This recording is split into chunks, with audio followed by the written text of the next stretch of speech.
All right, interest is a very, very important thing. It'll change how you think about money, how you spend your money, and then just how you look at buying things and what your money is actually worth. So instead of thinking of it as this $10 is worth maybe an hour of my time, you also think of it as this $10 is worth $100 30 years from now. So that changes how you think about what you're spending on. All right, so to keep this really simple, let me just give you a couple examples of the difference between compound and simple interest. So simple interest would be, let's say you put $100 in a savings account and it was earning 5%. So every year, and this was simple interest, every year you'd get $5 back. So it would gain $5 every single year. So that's not bad. But let's say it was compound interest. So compound interest would pretty much be the first year it would be $100, and then you get that 5%, so then it would be $105, and then you do 5% of $105, and that would add, let's just say, $6. So then the next year it would be $111 that you're getting that 5% off of. So that's pretty much the whole idea here is the compound interest. You gain, your interest earns interest is pretty much all it comes down to. So I didn't really understand this until I used some real life examples, and that really helps it click for a lot of people. I know it helped me a lot. So let me give you some real life examples, and we'll see what the power of compound interest can really do. So let's go out here. All right, so let's say that instead of buying a brand new car, you go out and you buy an older car and you invest the difference. So let's say instead of getting a $20,000 car, you get a $10,000 car and you invest that $10,000. After 30 years, that $10,000 is going to turn into $100,000. That is a huge difference, because that first car that you get is going to cost a lot more than what you're thinking initially. It's going to cost you the money now, but also the money down the road if you had missed out on investing that. And that would be invested at a 8% interest rate. So this is why I'm trying to share this, because when you were younger, when you invest that dollar today, it's going to be worth $10 in the future. That $5 today is $50 in the future. So it's not saying that you never get anything now and you know save everything so that you can be rich when you're 60, but also give yourself a chance to succeed when you're 60, and give yourself like a chance down the line to have that money just grow and grow and grow. So I think that's really cool, and it is cold out here, so let's go inside. If you guys are getting some value out of this so far, please like and comment below.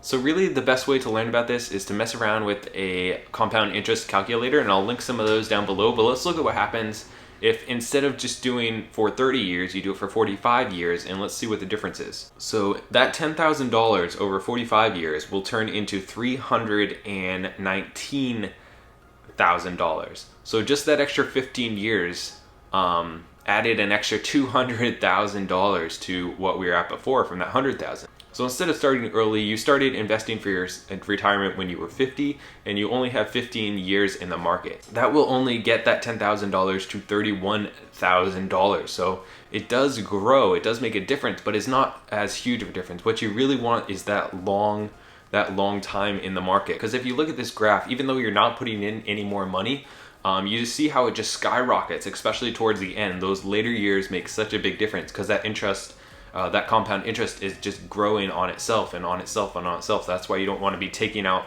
the profits. You want to leave them in there and let the profits make profits for you. So just for continuity's sake, we're using that $10,000 for 45 years at an 8% return again, and let's look at what happens and how this really works. So you start off with that $10,000, 8% of that is going to be $800. You make that $800.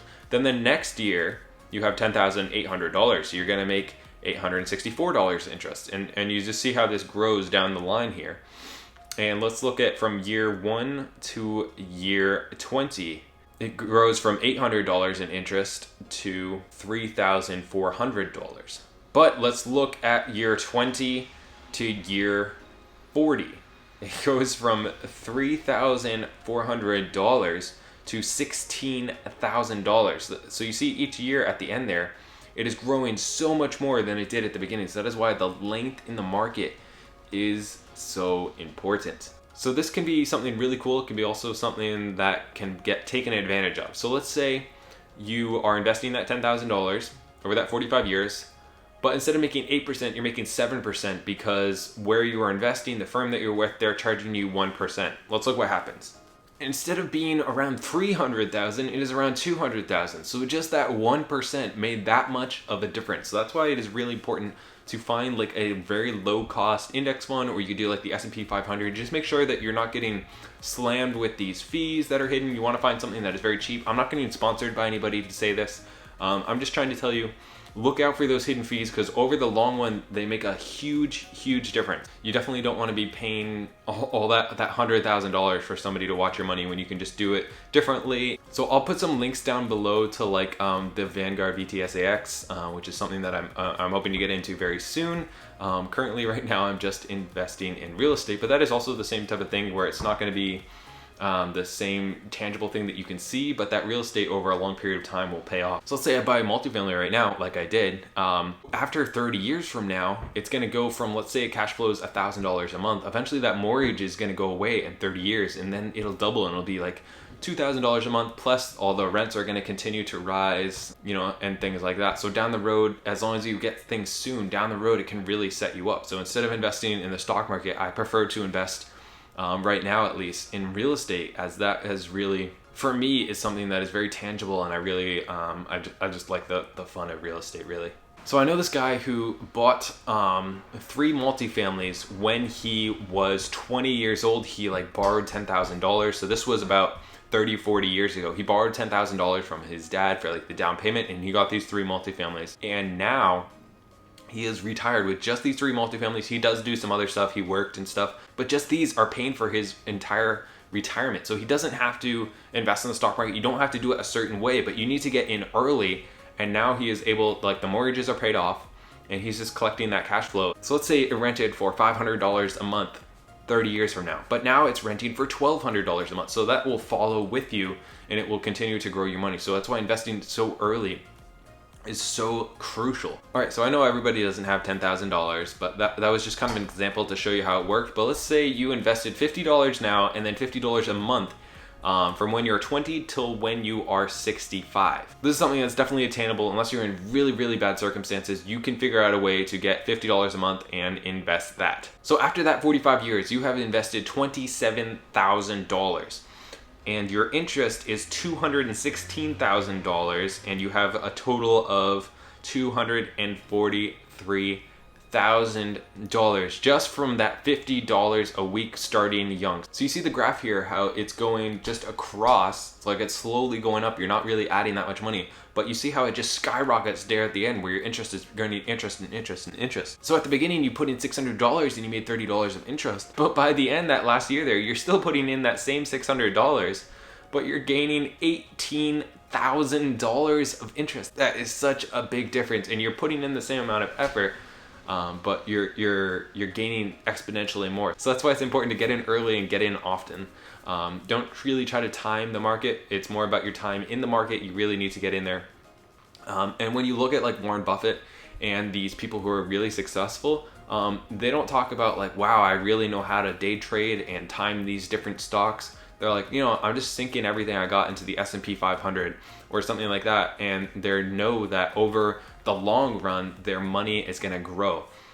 If you look at this thing here, this is Warren Buffett's net worth, and it kind of looks exactly like that graph if you notice that. So I think that's just really cool proof of like, this is just kind of how it works. It's really about being in the market for a long time. So it's also important to know how this can negatively affect you, this compound interest. So let's say you get a mortgage on a house. Like my house was around $200,000. How much will that actually end up costing me? And then you look at like we're not even talking about the opportunity cost. This is just how much interest you're paying on something. So let's say I bought a house around $200,000, which I did, and it was around 4% interest, which it was. That equals out to about $950 a month for the mortgage payment, which is pretty similar to that. So that $200,000 loan, can you guess how much that'll be? Let me know in the comments what your guess was. And I hear you typing. Cool, good guess, good guess. It equals out to $343,000. So that's an extra $143,000 just from that 4% over those 30 years. And we talked about that $10,000. So what happened if you had invested $343,000 into the stock market? What big difference would that have been? It'd be crazy, right? Now this was calculated for the whole loan, not just the down payment. So maybe it was a $250,000 house, whatever. But that is a big difference. So you think about, not only did you pay that $340,000 for a $200,000 house, but you also missed out on the opportunity of investing that and having that be worth millions of dollars. So I'm not saying don't buy a house. I'm not saying don't buy a car. I'm not saying any of that. I'm just saying just know the cost before you do things and let that make some decisions for you. So you don't have to go live in a van down by the river like I've gotten a ton of suggestions to do, but maybe consider house hacking. So why I like the real estate instead is because my tenants are covering my mortgage taxes and insurance. So I'm able to take that $1,000 that I'm saving instead of paying for a house, and I'm able to invest it. I can invest it in the stock market. I can save it up and buy more real estate. I can do whatever I want. It gives me a lot more freedom. Whereas when you're investing in the stock market, which I will do eventually as well, because I want to diversify here. But it's not quite the same benefits, because I would, if I was investing in the stock market instead of real estate, I would still be losing that $1,000 a month because I'm not house hacking. And I realize house hacking is not going to work for everybody. And if you guys want to see it, I'll link a video over here or something of how I house hack and 5 different ways to house hack. Well, maybe we'll put 2, I don't know. So this is a really cool thing. There's so many different ways to do this, and I really encourage you guys to get in there, especially if you're younger. Just put something in an account. Just put something in a Roth IRA, in the S&P 500. Have your parents open one up for you, or you start it yourself, and just see what happens. So this is not saying to invest absolutely everything you have, and don't even live when you're younger. This is definitely not saying that. It's just to be aware of the opportunity cost of not investing, and then what the benefits can be just by making some differences. This is why I stress living frugally and trying to optimize things. Not only are you wasting money monthly on these big expenses, or just wasting money on little things, that you're wasting not only that $100 but that $1,000 down the road. And when you start doing that all the time, it's adding up to missing out on hundreds of thousands or millions of dollars down the road, and making your life a lot easier. All right, guys, if you want to start investing, I will link my Robinhood down below. It is a app where you can buy and sell stocks for free. If you use my link, I can get a free stock, and you can as well. I've been doing that over the past 6 months or so, just kind of dabbling with it and getting to learn about the stock market a little bit more. And I would like to give a shout out to DocDale21, who got my poll question right on Instagram. You guys can follow me on Instagram. I'll link that below as well. And if you got some value out of this, please like, comment, subscribe, stick around for future stuff. Thank you for hanging out. I had fun.